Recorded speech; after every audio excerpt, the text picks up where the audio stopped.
Fatima Shirazi home made product استعمال کرنے سے 1 منتھ میں 10 kg تک آپ اپنا وزن کم کر سکتے ہیں۔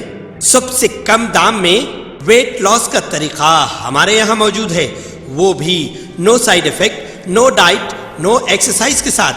آج ہی کانٹیکٹ کریں Fatima Shirazi home made product سے اور اپنے آپ کو خوبصورت بنائیں۔ Fatima Shirazi home made product, golden heights colony, pillar number 213، Rajendra Nagar, Hyderabad, 8142877400۔ مرکزی حکومت نے موبائل کے سم کارڈ فروخت کرنے والوں کے لیے پولیس اور بائیو میٹرک ویریفیکیشن لازمی کر دیا ہے۔ حکومت نے بہت سارے کنیکشن ایک ساتھ جاری کیے جانے پر بھی روک لگانے کا فیصلہ کیا ہے۔ وزارت ٹیلی کمیونیکیشن کے نئے قواعد سے میڈیا کو واقف کرواتے ہوئے ٹیلی کمیونیکیشن کے وزیر ایشونی وشنو نے کہا ہے کہ سم کارڈ فروخت کرنے والے سبھی ڈیلروں کے لیے رجسٹریشن بھی لازمی ہوگا۔ انہوں نے کہا کہ یہ اقدامات سائبر جعلسازوں، دھوکے بازی کرنے والوں کی کالز پر نظر رکھنے اور سیل فون استعمال کرنے والوں کو تحفظ فراہم کرنے کے پیش نظر کیے گئے ہیں۔ وزیر ایشونی وشنو نے کہا ہے کہ اس فیصلے سے جعلی سم کارڈز کی فروخت اور ایک ہی شخص کو ایک سے زیادہ سم کی فروخت بند ہو جائے گی اور سم اسپیمنگ میں بھی کمی آئے گی، جبکہ اب تک 52 لاکھ موبائل کنیکشن بند کیے جا چکے ہیں۔ انہوں نے کہا کہ 66,000 ڈیلرز کو بلیک لسٹ کیا گیا ہے۔ اس سال مئی سے اب تک سم کارڈ ڈیلرز کے خلاف 300 کے قریب FIR درج کی گئی ہیں۔ جعلی سم کارڈز کے ریکٹ میں ملوث 66,000 واٹس ایپ اکاؤنٹس کو بھی بلاک کر دیا گیا ہے۔ نئے جاری کردہ رہنما خطوط کے مطابق اگر پولیس ویریفیکیشن کے بغیر سم کارڈ فروخت کیے گئے تو 10 لاکھ روپے تک جرمانے عائد کیے جائیں گے۔ فی الحال ملک میں تقریباً 10 لاکھ سم کارڈ ڈیلر ہیں، ان سب کو پولیس کی تصدیق کرانی ہوگی۔ سم کارڈ کے فراڈ ہمیشہ ملک میں کہیں نہ کہیں ہوتے رہتے ہیں۔ حال ہی میں آدھار نمبر کے غلط استعمال کا واقعہ بھی سامنے آیا تھا، جبکہ ایک ہی آدھار کارڈ پر 658 سم کارڈ جاری کیے گئے۔ پولیس نے دعویٰ کیا ہے کہ تمام سم کارڈ استعمال میں ہیں۔ تمل ناڈو کے سائبر کرائم ونگ نے اس ہفتے آدھار نمبر والے ایک شخص سے 100 سے 150 سم کارڈ ضبط کیے ہیں۔ گزشتہ 4 مہینوں میں تمل ناڈو کے سائبر کرائم ونگ نے ریاست بھر میں 25,135 سم کارڈوں کو دھوکہ دہی کی سرگرمیوں کے لیے استعمال کیے جانے کے شبے میں بلاک کر دیا ہے اور آندھرا پردیش کے وجے واڑہ میں ایک ہی تصویر کے ساتھ 658 سم کارڈ جاری کیے گئے۔ AI ٹیکنالوجی کی مدد سے یہ معاملہ سامنے آیا۔ تحقیقات کے دوران پولیس کو پتہ چلا کہ ستیا نارائن پورم کے پولو کنڈا نوین نامی نوجوان نے ایک ہی تصویر سے مختلف ٹیلی کام کمپنی سے تعلق رکھنے والی 658 سم حاصل کی تھی۔ پولیس نے ٹیلی کام کمپنی کو ان تمام سموں کو بلاک کرنے کا حکم دیا ہے۔ وزیر بلدی نظم و نسق KTR نے گریٹر حیدرآباد میں تقسیم کیے جانے والے ڈبل بیڈ روم مکانات میں 10,000 سے زائد ڈبل بیڈ روم مکانات موسیٰ ندی کے دامن کی گندی بستیوں میں مقیم عوام میں تقسیم کر کے موسیٰ ندی پر ناجائز قبضوں کو برخاست کرنے کی عہدیداروں کو ہدایت دی ہے۔ KTR نے GHMC حدود کی نمائندگی کرنے والے ارکان اسمبلی کا اجلاس منعقد کیا، جس میں ڈبل بیڈ روم مکانات کی تقسیم کا جائزہ لیتے ہوئے ان خیالات کا اظہار کیا۔ وزیر موصوف نے کہا کہ غربت کے باعث غریب عوام موسیٰ ندی کے دامن میں ابتر حالت میں زندگی گزار رہے ہیں۔ اجلاس میں موجود تمام ارکان اسمبلی نے شہر کی ترقی کے لیے تیار منصوبہ پر مسرت کا اظہار کیا اور حکومت سے بالخصوص چیف منسٹر KCR سے اظہار تشکر کیا۔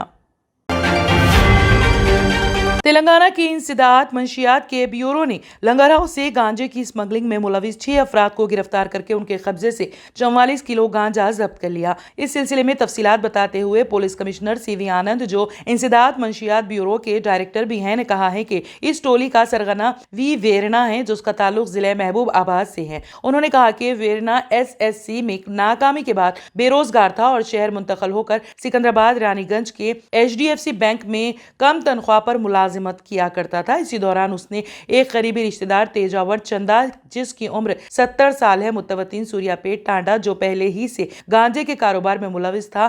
ویرنا نے اپنے رشتہ دار کی مدد کر کے 2018 میں بڑے پیمانے پر گانجے کا کاروبار شروع کیا۔ وہ ملک خان گیری کے سوما راجو سے گانجا حاصل کر کے نکلیش عرف ببلو کو گانجا حوالے کرتا تھا۔ پولیس کمشنر نے بتایا کہ ویرنا یہ کاروبار بڑی چالاکی سے کر رہا تھا۔ پولیس کی تلاشی سے بچنے وہ قیمتی کاروں کے دروازوں اور ڈکی میں خصوصی جگہ بنا کر گانجا چھپایا کرتا تھا۔ گاڑی پر ڈپٹی تحصیلدار کا اسٹیکر چسپا کر کے ٹول گیٹس پر پولیس سائرن کا استعمال کر کے گانجے کی اسمگلنگ کیا کرتا تھا۔ CV آنند نے کہا کہ ویرنا نے پولیس کا فرضی شناختی کارڈ بھی بنایا تھا اور اس کی مدد سے وہ ٹول گیٹس عملے کو خوفزدہ کرتا تھا۔ پولیس نے ویرنا کے علاوہ LB نگر کے محمد جہانگیر T پرشانت نائک، جو تلنگانہ اسپیشل پولیس کانسٹیبل ہے، M مدھو S منوج اجمیرا، ویرنا کو گرفتار کر کے ان کے قبضے سے 44 کلو کلو گانجا، 4 قیمتی کاریں، 12 لاکھ رقم جملہ 1 کروڑ مالیاتی اشیاء برآمد کر لیا ہے۔ انہوں نے کہا کہ انسداد منشیات کے خصوصی بیورو کی یہ پہلی کارروائی ہے جس نے بھاری منشیات پکڑے ہیں۔ پولیس کمشنر نے بتایا کہ انسداد منشیات بیورو تلنگانہ کے مختلف علاقوں میں منشیات کے استعمال کے خلاف مہم جاری رکھے ہوئے ہیں اور اسی دوران انہیں معلوم ہوا ہے کہ پرانے شہر میں گانجے کا استعمال کثرت سے کیا جا رہا ہے۔ انہوں نے کہا کہ اطلاع ہے کہ پرانے شہر کے بعض قبرستانوں میں جہاں کم روشنی ہوتی ہے گانجے کا استعمال کیا جا رہا ہے۔ آئندہ دنوں پولیس اس پر کارروائی کرے گی اور گانجے کے کاروبار میں ملوث افراد کے خلاف سخت کارروائی کی جائے گی۔ ضلع سدھی پیٹ دوباگ میونسپلٹی میں بی جے پی کی جانب سے دوباگ تحصیلدار آفس کے روبرو احتجاجی دھرنا منظم کیا گیا، جس میں انہوں نے مطالبہ کیا کہ دوباگ حلقہ اسمبلی میں زیر تعمیر ڈبل بیڈ روم مکانات کو جلد سے جلد مکمل کیا جائے اور جو مکانات کے تعمیری کام مکمل ہو چکے ہیں انہیں مستحقین میں تقسیم کیا جائے۔ مرکزی حکومت غریب مستحقین کو گھر کی تعمیر کروانے کے لیے حکومت کو 2 لاکھ روپے فنڈز جاری کیے ہیں، لیکن ان فنڈز کا رخ موڑ دیا گیا ہے۔ ان فنڈز کا غلط استعمال کیا جا رہا ہے۔ یہ شرم کی بات ہے کہ پورے ریاست بھر میں 38,000 مکانات تعمیر کیے جا چکے ہیں۔ تعمیر شدہ ڈبل بیڈ روم مکانات کو قرعہ اندازی کے ذریعے منتخب کیے گئے ڈبل بیڈ روم مستحقین کو سرٹیفکیٹ جاری کیے جائیں۔ اس پروگرام میں سبھاش گوڑ، چاری نہال گوڑ، سنکو پروین و دیگر بی جے پی قائدین نے شرکت کی۔ ہریانہ کے نوح میں ہوئے فرقہ وارانہ تشدد کے معاملے میں گرفتار بٹو بجرنگی کو 14 دن کی عدالتی حراست میں بھیج دیا گیا ہے۔ پولیس کے مطابق بجرنگی کو نیمکا جیل بھیجا گیا ہے۔ پولیس نے عدالت سے درخواست کی ہے کہ نوح جیل میں بٹو کی جان کو خطرہ ہو سکتا ہے۔ اس کے خلاف نوح صدر تھانے میں کیس درج ہوا تھا۔ اسے فرید آباد سے گرفتار کیا گیا۔ ریمانڈ کے دوران کئی باتوں کا انکشاف کیا گیا۔ پولیس نے 1 روزہ ریمانڈ کے دوران ملزم بٹو بجرنگی کے کہنے پر 8 تلواریں برآمد کی ہیں۔ پولیس نے ابھی تک یہ نہیں بتایا کہ ریمانڈ میں بٹو نے مزید کیا اعتراف کیا ہے۔ تاہم ذرائع کا کہنا ہے کہ بٹو نے اس طرح کی اور بھی بہت سی باتوں کا اعتراف کیا ہے جس سے پولیس کو دوسروں کی گرفتاری میں آسانی ہوگی۔ مہاراشٹر کے ناگپور ایئرپورٹ پر ایک بڑا حادثہ اس وقت ٹل گیا جب ناگپور سے پونے جا رہے انڈیگو کی پرواز سے عین قبل اسی طیارے کا ایک پائلٹ بے ہوش ہو کر بورڈنگ گیٹ پر گر گیا۔ ہاسپٹل لے جانے کے بعد اسے مردہ قرار دے دیا گیا۔ انڈیگو کے ترجمان نے اس سلسلے میں بتایا کہ ناگپور میں ہمارے ایک پائلٹ کا انتقال ہو گیا جس پر ہمیں افسوس ہے۔ ناگپور ہوائی اڈے پر ان کی طبیعت خراب ہو گئی اور انہیں ہاسپٹل لے جایا گیا جہاں بدقسمتی سے ان کا انتقال ہو گیا۔ ہماری ہمدردیاں اور دعائیں ان کے اہل خانہ اور احباب کے ساتھ ہے۔ واضح ہے کہ اس ہفتے پائلٹوں کی اچانک موت کا یہ تیسرا معاملہ ہے۔ ان میں سے 2 پائلٹ ہندوستانی ہیں۔ قطر ایئر ویز کا ایک تجربے کار پائلٹ چہارشنبے کو ایک مسافر کی حیثیت سے دہلی سے دوحہ جا رہا تھا جب راستے میں اس کی طبیعت خراب ہو گئی۔ طبیعت کچھ زیادہ ہی خراب ہو گئی جس سے اس کی موت واقع ہو گئی۔ پھر فلائٹ QR 579 کو بیچ راستے سے دبئی کی سمت موڑ دیا گیا تھا۔ یہ پائلٹ پہلے الائنس ایئر اور اسپائس جیٹ کے ساتھ جڑا ہوا تھا۔ اس واقعے کے بعد مسافروں میں بھی خوف دیکھا گیا۔ شفا کلینک مختلف امراض کے مکمل علاج کی ضمانت، شوگر، فالج، گردے اور پتے میں کنکر، ارخان، دل کے امراض، اعصابی کمزوری اور سوریاسس کا بھی علاج دستیاب۔ شوگر اور شوگر سے دیگر اعضاء پر اثرات جیسے ڈائبٹک فوڈ کا بھی ہوگا مکمل علاج۔ مزید تاخیر کیے بغیر اپنی بیماری کی تشخیص اور علاج کے لیے ڈاکٹر محمد پاشا خان سے کریں ملاقات۔ Shifa clinic guaranteed treatment, Hyder Nagar, Kukatpally, metro pillar number 673، Hyderabad. B J P, Bajrang Dal اور وشو ہندو پریشد نے جموں کشمیر کے سابق چیف منسٹر غلام نبی آزاد کے اس بیان کا خیر مقدم کیا ہے جس میں انہوں نے کہا تھا کہ ہندوستان میں مسلمان پہلے ہندو تھے۔ بجرنگ دل کے قومی کنوینر نیرج دونیریا نے کہا ہے کہ غلام نبی آزاد کا بیان ایک سازگار اشارہ ہے اور ہندوتوا تنظیموں کے موقف کے مطابق ہے۔ دونیریا نے میڈیا کو بتایا کہ غلام نبی آزاد کا بیان ایک سازگار اشارہ ہے کیونکہ بجرنگ دل نے بھی ایک طویل عرصے سے کہا ہے کہ ملک میں مسلمان اور عیسائی ہندو مت چھوڑ چکے ہیں۔ VHP کی مرکزی تنظیم کے جنرل سیکریٹری وینائک وائدیش پانڈے نے کہا ہے کہ غلام نبی آزاد کے اس بیان کا خیر مقدم کرتا ہوں جس میں انہوں نے کہا تھا کہ ہندو مذہب اسلام سے پرانا ہے اور کشمیری مسلمان ہندو تھے۔ جموں کشمیر کے سابق چیف منسٹر غلام نبی آزاد کا ایک اور ویڈیو سوشل میڈیا پر وائرل ہو رہا ہے جس میں انہوں نے کہا تھا کہ ہندوستانی مسلمانوں کی اکثریت نے ہندو مذہب چھوڑ دیا ہے اور اس کی مثال وادی کشمیر میں دیکھی جا سکتی ہے۔ آزاد نے کہا کہ کچھ BJP قائدین کا کہنا ہے کچھ مسلمان باہر سے آئے ہیں اور کچھ نہیں آئے. کوئی باہر سے یا اندر سے نہیں آیا. اسلام صرف 1500 سال پہلے وجود میں آیا. ہندو مذہب بہت پرانا ہے. انہوں نے مزید کہا کہ بھارت میں باقی تمام مسلمانوں نے ہندو مذہب سے مذہب تبدیل کیا. اس کی مثال کشمیر میں مل سکتی ہے. 600 سال پہلے کشمیر میں مسلمان کون تھے؟ سب کشمیری پنڈت تھے. انہوں نے اسلام قبول کیا. سب اسی مذہب میں پیدا ہوئے ہیں. Senior B J P leader Kavinder Gupta نے کہا ہے کہ وہ آزاد کے ریمارک سے اتفاق کرتے ہیں اور کہا کہ لوگ دوسرے مذاہب میں حملہ آوروں کے لانے سے پہلے ہندو مذہب پر عمل کرتے تھے.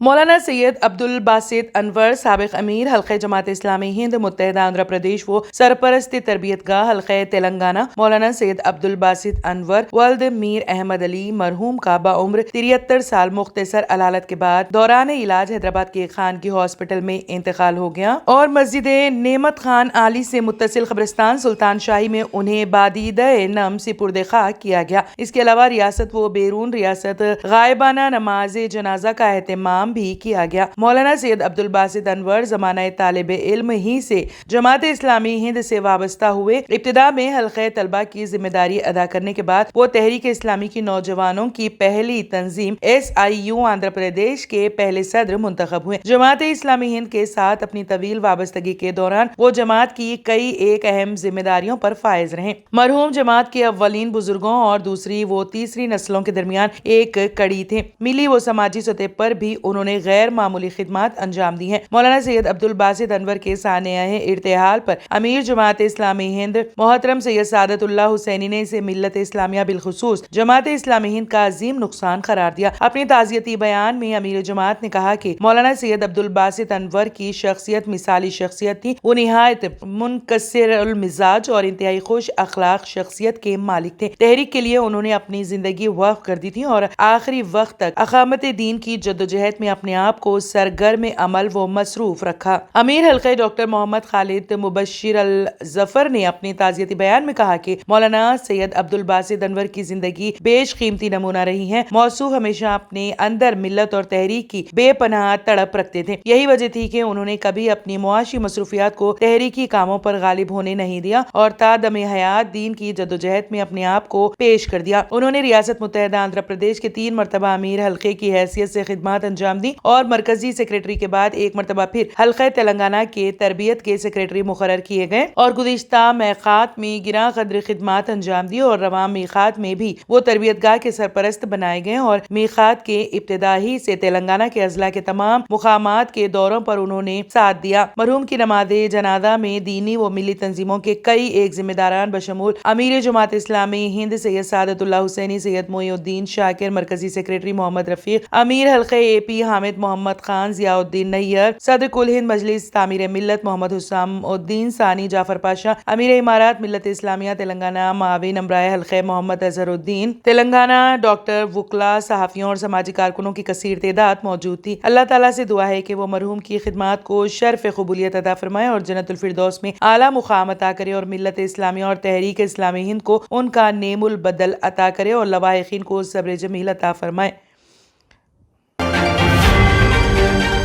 جرمنٹن super speciality hospital doctor Mir Jawad Zar Khan senior experienced orthopaedic surgeon bone fracture joint replacement hip replacement اور اسپائن سرجری کامیابی سے انجام دے رہے ہیں. اس کے علاوہ neuro surgery cardiology gynaecology dental general medicine dialysis اور فزیو تھراپی جیسے شعبجات میں انتہائی کامیابی کے ساتھ واجبی فیس میں علاج کیا جا رہا ہے. شیئرنگ اور پرائیویٹ رومز اسپتال میں 24 گھنٹے MRI CT scan 2D digital X ray ultra sound operation theatre ICU اور لیب کی سہولت دستیاب ہے. آپ کی امیدوں کے عین مطابق Germanten super speciality hospital pillar number 150 Attapur Hyderabad. Baba Akbar Khan جی جیون کی بڑی سے بڑی سمسیا کا سمادھان ماتر 72 گھنٹوں میں کرتے ہیں, وہ بھی فون پر. جیسے وشیکرن, من چاہا پیار, شادی نہ ہونا, طلاق, گرہ کلیش, پریم وواہ, مت کرنی, سوتن دشمن سے چھٹکارا, کالا جادو, گڑا دھن آدی تانترک ودیا اور ردھی سدھیوں کے مالک, کالے علموں کے بےتاج بادشاہ جو سبھی سمسیاؤں کا سمادھان کرتے ہیں. اگر آپ بھی کسی سمسیا سے پریشان ہیں تو آج ہی سمپرک کریں بابا اکبر خان جی سے. اگر آپ نے ہمارے چینل کو ابھی تک سبسکرائب نہیں کیا ہے تو یہاں پر ریڈ کلر کا سبسکرائب بٹن دکھ رہا ہے,